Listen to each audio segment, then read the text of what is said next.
4, you have 3 prerequisites, 3 imperative commands. I'd number them: 1, deny self; 2, take up your cross; and then 3, follow me. All those, again, are imperatives. They're commands.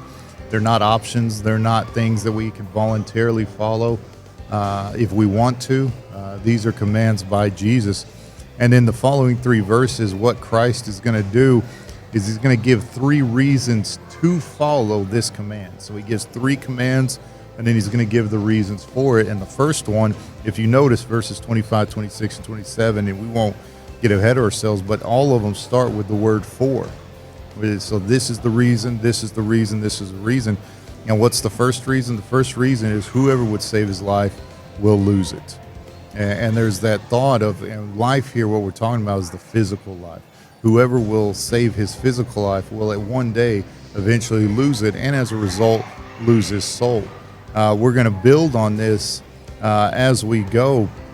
But one thing that I really like about this thought of take up his cross, I just drew an arrow down to save his life, and I just made the note self-preservation. And I think there's an important lesson here that Jesus is teaching us from the standpoint that if we rely on ourselves to try and preserve our own lives, then we're going to fail. And that's the point he's going to drive home in the remainder of this context.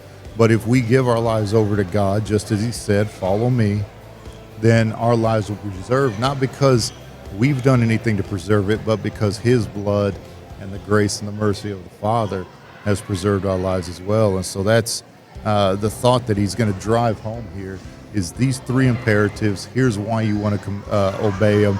And then he's going to give us that. What else do you have on this context? Well, I think also, but whoever loses his life for my sake will find it. I think that's an excellent point.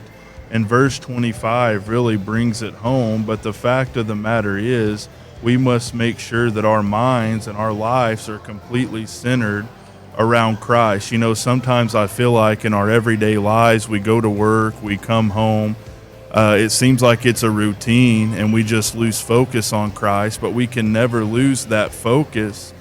But when you think about the rich young ruler, what did that rich young ruler do? When you really look at it, he could not completely give himself to Christ because there was something standing in the way. And Christ